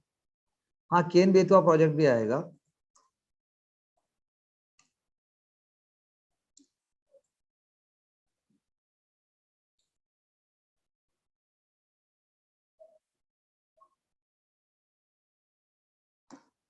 इंट्रा स्टेट की जगह हमने क्या बोला,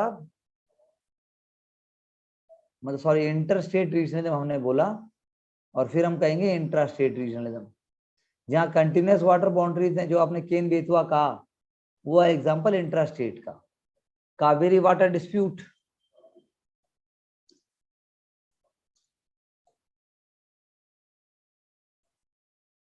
ये भी एग्जांपल है इंटर स्टेट रीजनलिज्म का। ऐसे ही इंट्रा स्टेट, इंट्रा स्टेट यानी विद इन स्टेट, बुंदेलखंड।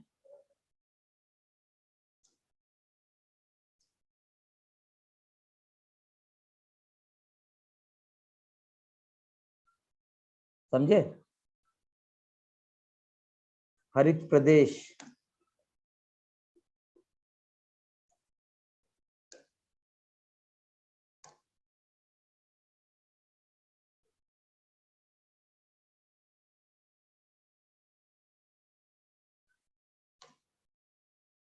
ये दोनों यूपी में आ जाएंगे। अक्साई चिन्ह दो राज्य, जो दो देशों के बीच में है, अगर देशों को आप स्टेट बोलोगे तो माना जाएगा। अगर आप देशों को स्टेट बोलोगे तो माना जाएगा, नहीं तो नहीं माना जाएगा। अब क्या इसके लिए कोई एक पॉलिसी है? नहीं है। तो सर ये तो क्या इंट्रा स्टेट हाँ? आएगा ना, क्या कह रही हो? इंट्रा स्टेट आएगा ना सर ये तो, कौन सा? एक्साई चेन वाला अगर है। भाई अगर हम स्टेट, अगर देश को बोलेंगे, इंडो चाइना को जब तुम देश बोलोगे स्टेट, यस सर, मैं कंट्री कंट्री की कर कोई बात नहीं। तुम जो कह रही हो नेशन स्टेट है, वो दोनों क्या है? Nation state. देखो, बात तो उनको स्टेट भी कह सकते हो, ऐसा कुछ नहीं है कि वे स्टेट नहीं बोल सकते, लेकिन स्टेट ज्यादातर एक स्मॉल एंटिटी है। State is a part of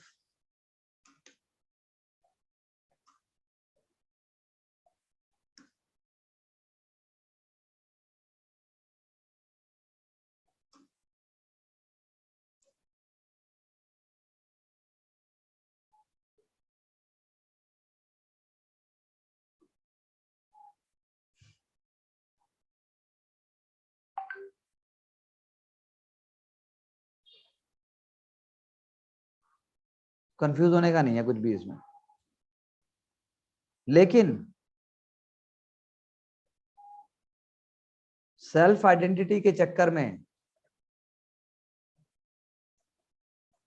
secessionist movement नहीं होनी चाहिए।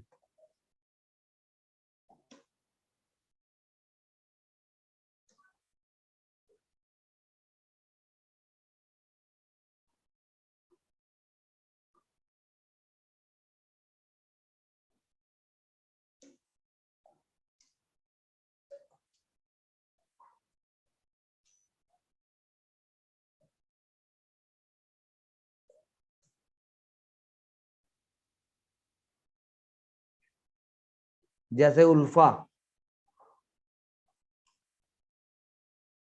ये जैसे नागा,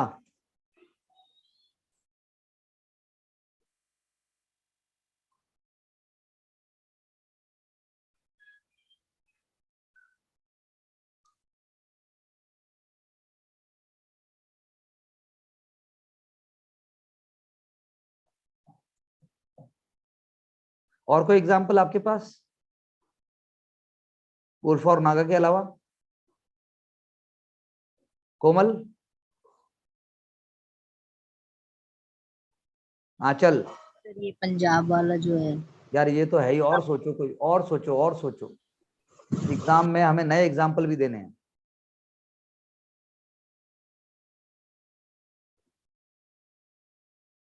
विदर्भा,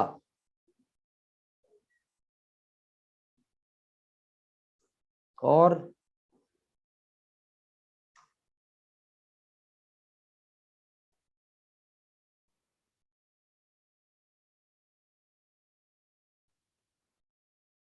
बोलो बोलो। साउथ इंडिया में जैसे है, खालिस्तान है, माओइज्म है, ठीक बात है। हाँ, माओइज्म भी ला सकते हैं हम। गोरखालैंड और कोडागूज, ये सभी अलग अलग स्टेट की डिमांड करते हैं। तो हमें समझना पड़ेगा कि ये जो पेट्रियटिज्म की फीलिंग है अपने रीजन के लिए, ये राष्ट्र के लिए होनी चाहिए। पहली बार इसीलिए भारत सरकार अभी बना रही है हर घर तिरंगा। क्या मनाया जा रहा है? और आपको सर्टिफिकेट भी मिल रहा है। नहीं फिर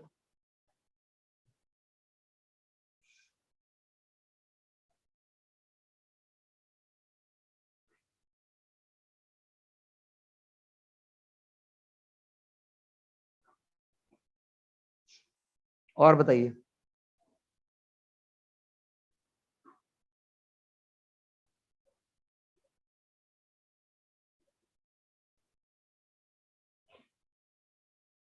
और बताइए।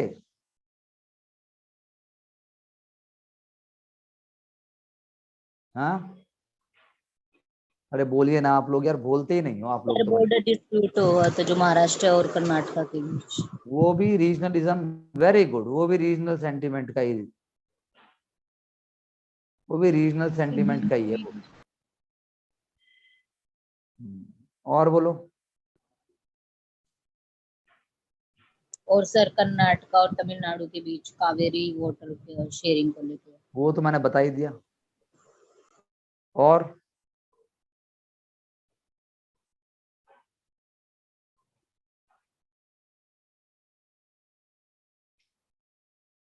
और बताइए।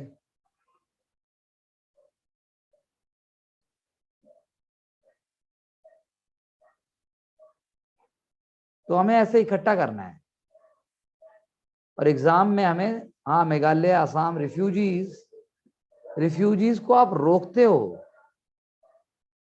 वो भी एक पर्सपेक्टिव में, जैसे रोहिंग्यास, वो तो रीजनलिज्म में आएगा भी, बाकी नहीं आने वाला।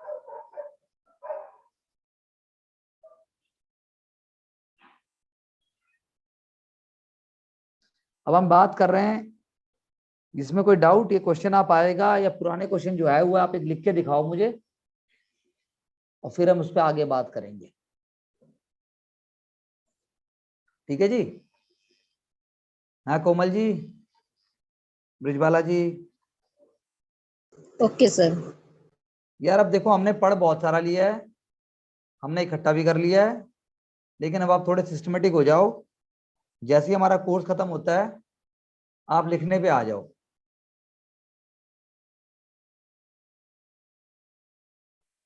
Yes sir.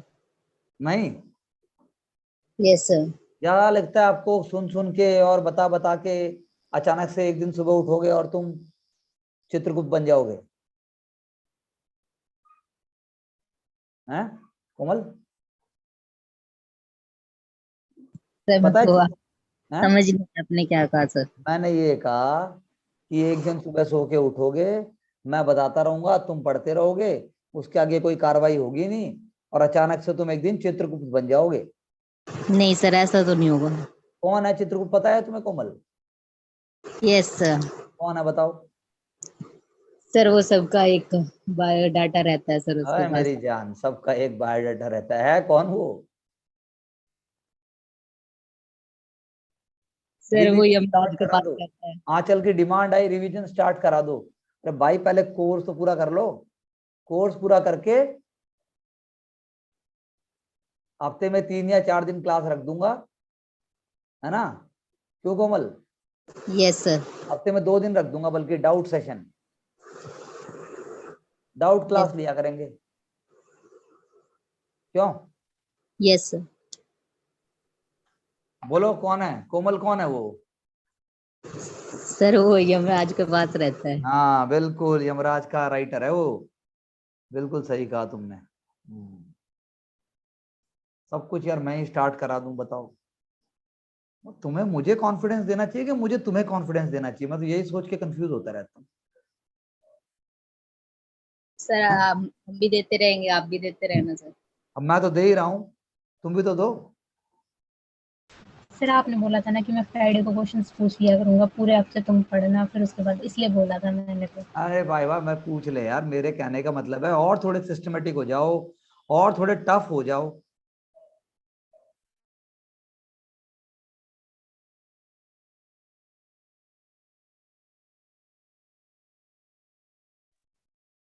तो बात समझ आई मेरी, मैं क्या कहना चाह रहा हूँ?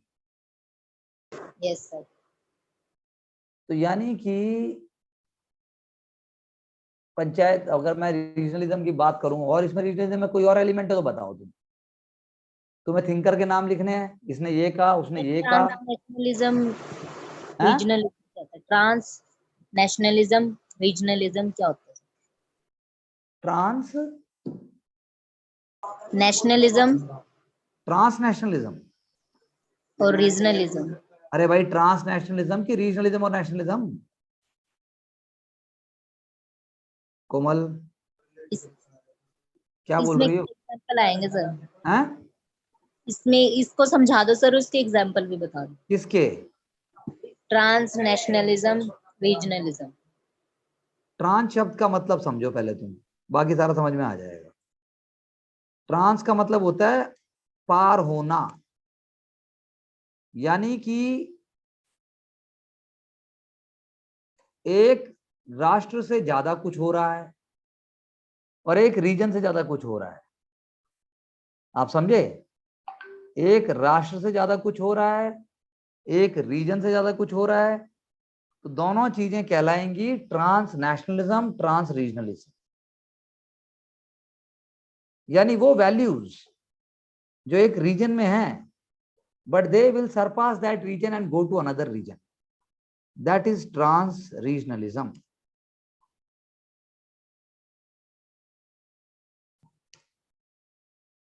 ऐसे ही लिबर्टी, इक्वालिटी, फेटर्निटी, ये वैल्यूज ट्रांस नेशनल वैल्यूज है।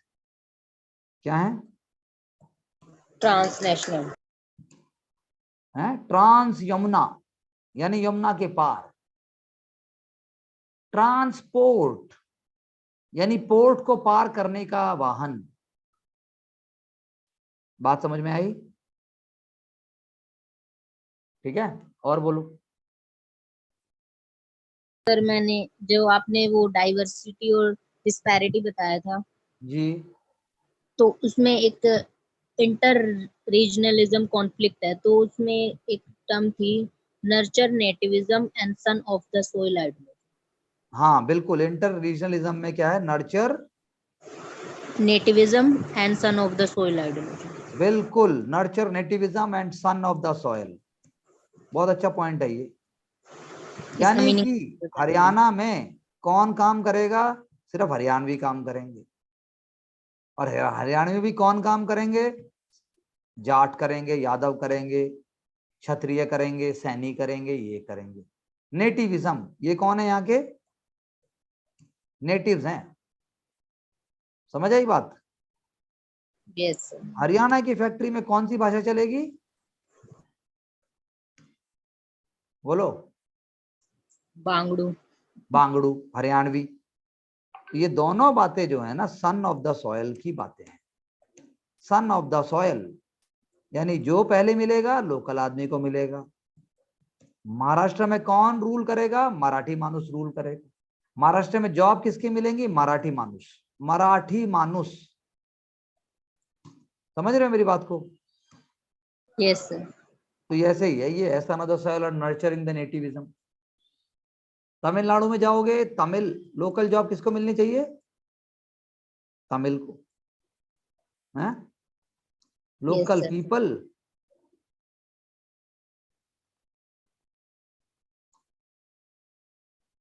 Local food, local language. और बोलो अब रह क्या गया फिर? तो ये सब क्या है? Anti globalization. अब बोलो आंचल, यानी ये सब क्या है? Anti multiculturalism. क्यों भाई कोमल? ये सब क्या है? प्रोटेक्शनिज्म। सर ये एंटी ये नर्चर वाला, इसमें तो फिर ये भी आ जाएगा सर, महाराष्ट्र नवनिर्माण सेना।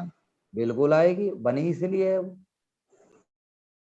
महाराष्ट्र नवनिर्माण सेना या लिबरेशन टाइगर्स ऑफ तमिल या फिर उल्फा या फिर नागा या फिर माओइज्म, सब इससे जुड़े हुए हैं, सेम नहीं है सब, लेकिन इससे कनेक्ट। कनेक्ट। और बोलो, और बोलो। हाँ बोले बोले।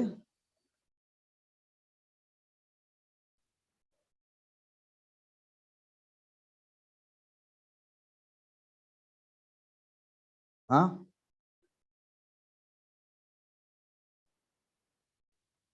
बात समझ में आ गई कि नहीं आई अभी भी?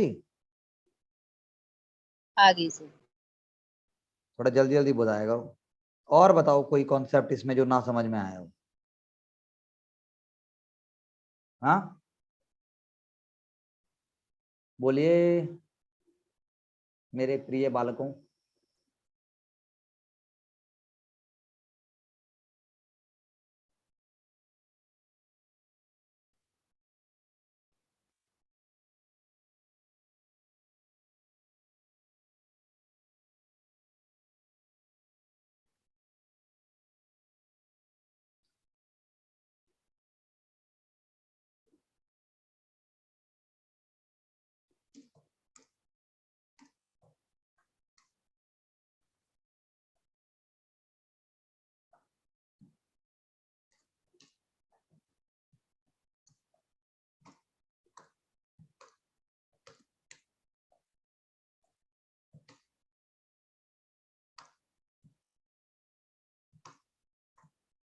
बोलिए। सर इसका मीनिंग और बता दो, मैंने वो जो राइट टाइप किया है आपको सेंड किया। दिखाई नहीं दे रहा क्या टाइप किया है? मैंने भेजा सर। एक मिनट रुक जाओ। हाँ पैरोकियलिज्म। परोकियल कहां से शब्द आया ये? परोकियल।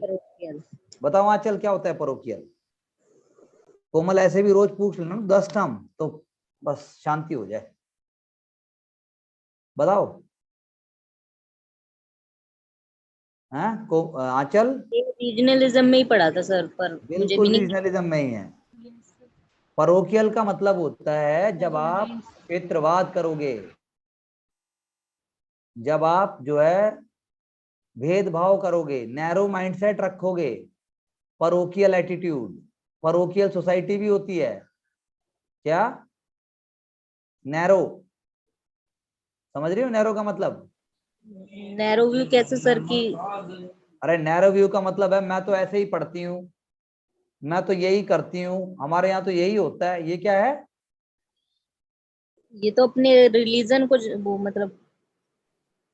रिलीजन नहीं, रीजनलिज्म तो आया, लेकिन परोकियल माइंडसेट का मतलब होता है कि जैसे मैंने अब मान लो कोई किताब पढ़ी, मैंने उसको जिस तरीके से इंटरप्रेट किया है, मैं उसके आगे कोई भी बात सुनने को तैयार नहीं हूं। मैं उसको ब्रॉड माइंड ले जाने को तैयार नहीं हूं, मैं उसको नैरो माइंड से देखने को तैयार हूं। यानी यदि आपने मेरे मुख से कोई शब्द सुन लिया तो उस शब्द को आपने अपने हिसाब से ओ माई गॉड करके आपने इंटरप्रेट कर लिया, तो वो परोकियल माइंडसेट है। वो किसी चीज को broad, liberal, broad liberal, rational ना देखा जाना परोकियल माइंडसेट का लक्षण है। जब हम क्षेत्रवाद की बात करते हैं, देश नहीं दिखाई देगा उसमें, उसमें आपको अपना रीजन दिखाई देगा। क्या दिखाई देगा? रीजनल होगा। हाँ रीजनल दिखाई देगा। और बोलो। हाँ रीजनलिज्म वर्सेस मल्टीलेटरलिज्म, किताब भी है एक, रीजनलिज्म वर्सेस मल्टीलेटरलिज्म, जबकि वर्ल्ड में भी है रीजनलिज्म। क्या? वर्ल्ड जैसे में जैसे यूनाइटेड नेशन है वो मल्टीनेशनल ऑर्गेनाइजेशन है, लेकिन लेकिन छोटे छोटे जो हैं वो क्या है, एससीओ हो गया, नेटो हो गया, सार्क हो गया, यूरोपियन यूनियन हो गया, ये रीजनल ग्रुप्स हैं। क्या है ये? अरे बोल दे भाई।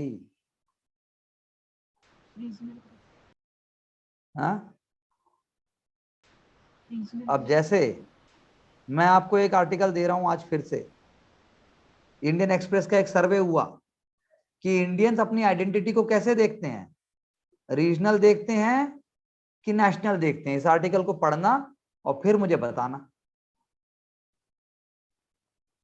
भाई भारतीय किस आइडेंटिटी को देखते हैं। बहुत सारे राज्यों में रीजनल आइडेंटिटी स्ट्रांग है, हैं? यस सर, जैसे जैसे कश्मीर वाला देख। हाँ, तमिलनाडु, उड़ीसा, नागालैंड। जबकि हिंदी में, हिंदी हार्टलैंड है जो, वो राष्ट्रवाद से बहुत सारे लोग देखते हैं। जैसे हरियाणा, वो दिल्ली से भी ज्यादा है, वो अपने आप को देश से आइडेंटिफाई करता है, दिल्ली, मध्य प्रदेश, राजस्थान, बिहार, यूपी, झारखंड। लेकिन हिंदी हार्टलैंड से बाहर जैसे महाराष्ट्र है, वो अपने आप को इंडिया से आइडेंटिफाई करता है। पंजाब थोड़ा सा कम करता है, 45% के आसपास। लैंग्वेज की अगर बात करोगे तो माइग्रेंट वर्कर जो है वो रीजनल भाषा बोलते हैं वहां जाके, कोई हिंदी भाषा भी बोलते हैं। समझ आई मेरी बात को? यस यानी सर, लैंग्वेज जैसे में, पटना जब में लेकिन बिहार। आप कर्नाटक जाओगे, कर्नाटक में सब लोग चाहेंगे आप कन्नड़ा बोलो। उड़ीसा में जाओगे, वहां पर जो है आपको बोला जाएगा कि मतलब लोकल लैंग्वेज पे आप फोकस करो, उड़िया बोलो। बिहार में बिहारी बोलो, गुजरात में गुजराती बोलो। लेकिन केरला हो गया, नागालैंड हो गया, वहां पे आप कोई भी भाषा बोलो, पब्लिक में इंग्लिश में बात कर लो, कोई प्रॉब्लम नहीं। हरियाणा सिर्फ एक ऐसा स्टेट है जहां पर 1/3 लोगों को कोई इशू नहीं है कि आप पब्लिक प्लेस में हिंदी बोलो, कोई प्रॉब्लम नहीं, लेकिन अंग्रेजी नहीं बोलोगे जी। क्या बात समझ में आई? यस सर, हाँ, अंग्रेजी नहीं दिखाओगा, समझे? अब ये हरियाणा का प्रॉब्लम है, इंग्लिश जब तो बोलते ही। सर हाँ, जो बिहार से आते हैं वो भी हरियाणा में स्टार्ट कर देते हैं हाँ बोलना। बिल्कुल, ओ बॉय, जबकि उनकी अजीब सी होती है, उनको एक थप्पड़ मारा जाए, नहीं मारना चाहिए किसी को भी, मतलब मेरा कहने का अर्थ है, ये गलत शब्द है। मेरे कहने का मतलब प्रेम से अगर समझाया जाए तो देखो फिर अब सब लोग हरियाणा में हरियाणवी बोलते हैं, नहीं बोलते? यस सर, तो ये वाली बात को समझने की कोशिश करो, यही आंसर में लेके आना।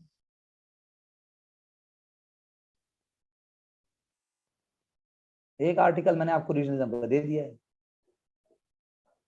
तो इतना भी अगर आप सपोर्ट करो डिस्कशन में जितना आज आपने करा, तो काफी बातें और इम्प्रूव हो सकती हैं। ढूंढो, खुद ही पूछो, क्योंकि आपको छोटी छोटी चीजें पूछनी चाहिए। नहीं,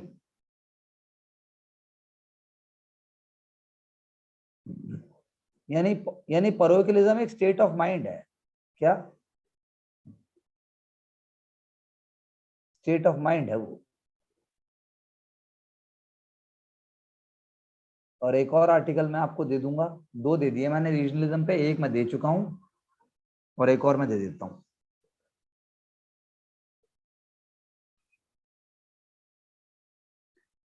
अब थोड़ी सी चर्चा हम कर लेते हैं पंचायती राज पे, ताकि हम मंडे को उसको कंटिन्यू करें। कल आप क्वेश्चंस पूछेंगे? कल फ्राइडे है, कल क्वेश्चन डे है भाई, बताइए।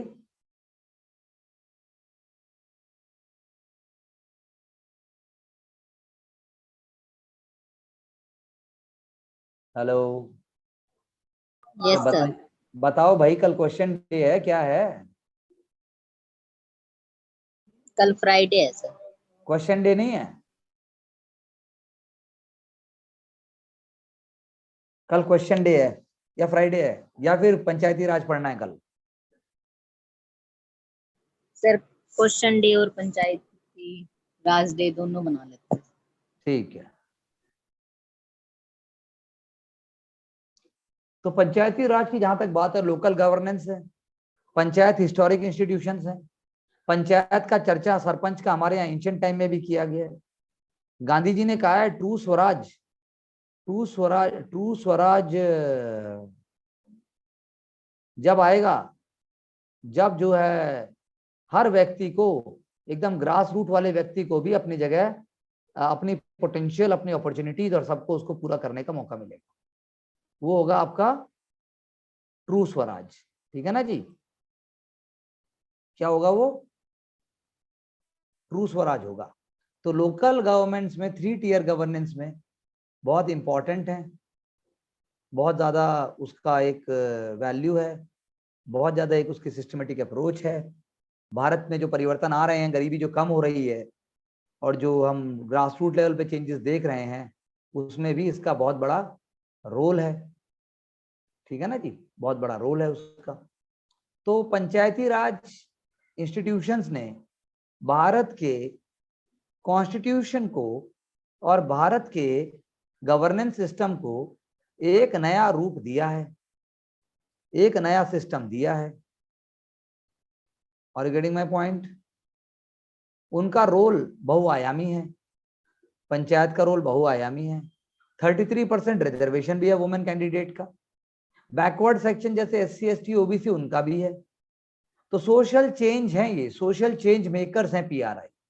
पंचायती राज ग्रास रूट लेवल के ऊपर प्लान बनाते हैं, लेकिन वो प्लान जब तक राज्य उन्हें पावर नहीं देंगे तब तक सैंक्शन नहीं होंगे। और पावर देना नहीं चाहता है राज्य काफी हद तक, इसीलिए PRI जो है बहुत जगह अपना रोल ठीक से प्ले नहीं कर पाते हैं। लेकिन गवर्नमेंट की स्कीम्स हैं, जैसे Mahatma Gandhi national rural employment guarantee programme, या फिर इंटीग्रेटेड चाइल्ड डेवलपमेंट प्रोग्राम, या फिर बाकी स्कीम हैं, जननी सुरक्षा योजना, या बाकी आप लगा लो। इन सब में अगर आप ध्यान से देखोगे तो पंचायती राज इंस्टीट्यूशंस का बहुत रोल रहा है। बिना पंचायती राज इंस्टीट्यूशन के समझे हमारे लिए पोस्ट कोरोना में तो बहुत मुश्किल है। हम पोस्ट कोरोना पीरियड में कुछ भी नहीं समझ पाएंगे यदि हम पंचायती राज इंस्टीट्यूशंस को वैल्यू नहीं देते। आप थोड़ा सा सर्च करेंगे तो आप पाएंगे जो डिफरेंट डिफरेंट राज्य हैं उनके अंदर पंचायती राज का स्टेटस भी डिफरेंट रहा है। मध्य प्रदेश, बिहार, वहां पर अभी भी कास्ट और किनशिप टाइज चलते हैं पंचायत इलेक्शंस में। नॉर्दर्न इंडिया में गोत्र का रोल चलता है, खाप पंचायत चलती है। हरियाणा में खाप पंचायत चलता है, पंजाब में अलग सिस्टम चलता है। तो TK ओमन, एक जो हमारे सोशियोलॉजिस्ट और थिंकर रहे हैं, उन्होंने कंपेयर किया पंचायती राज के, नॉर्दर्न पंचायती राज सिस्टम को साउदर्न पंचायती राज सिस्टम से कंपेयर किया। TK ओमन साहब ने बोला कि हमें समझना पड़ेगा कि दोनों जगह क्या फैक्टर एक्ट कर रहे हैं। ठीक है ना, उन्होंने बोला क्या फैक्टर एक्ट कर रहे हैं, ये हमें समझने की जरूरत है। उन्होंने कहा कि जो साउथ के हैं वो अपने प्रोग्राम को ज्यादा अच्छे से इंप्लीमेंट कर पा रहे हैं।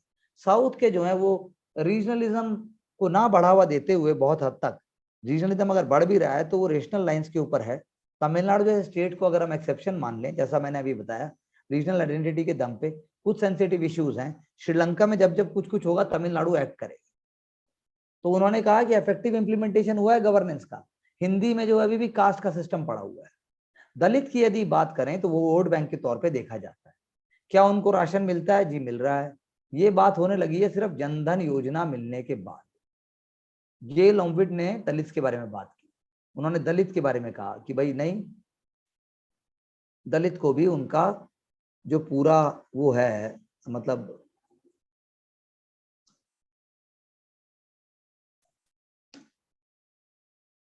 मिलना चाहिए।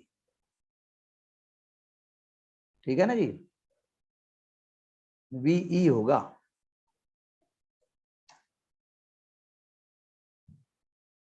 पंचायती राज की अगर और बात की जाए, सबको बराबर अधिकार हैं, महिला सरपंच भी बनती हैं, दलित समाज को भी मौका बढ़ा है आगे बढ़ने का, और बहुत सारे हमारे पास केस स्टडीज भी हैं। लेकिन PRI सिर्फ जो है पावर डिसेंट्रलाइजेशन का मीडियम नहीं है, पीआरआई का और भी बहुत सारा रोल है जो हमें समझने की जरूरत है।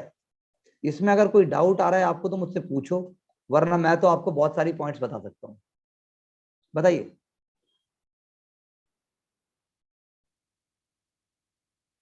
बताइए बताइए।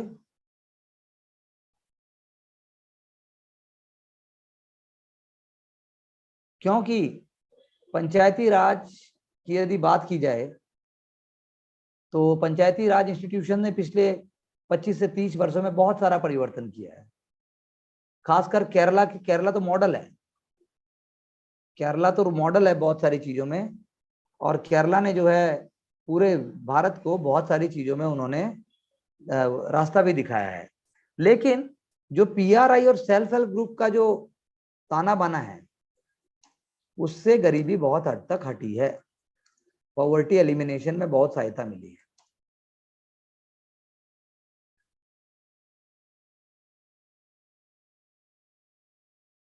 आप लोग यदि समझ पा रहे हैं तो मैं आगे बताऊं। Yes sir. बताइए बताइए। हाँ, देखिए जो फ्यूचर के चैलेंजेस हैं, फ्यूचर के चैलेंजेस क्या हैं कोमल?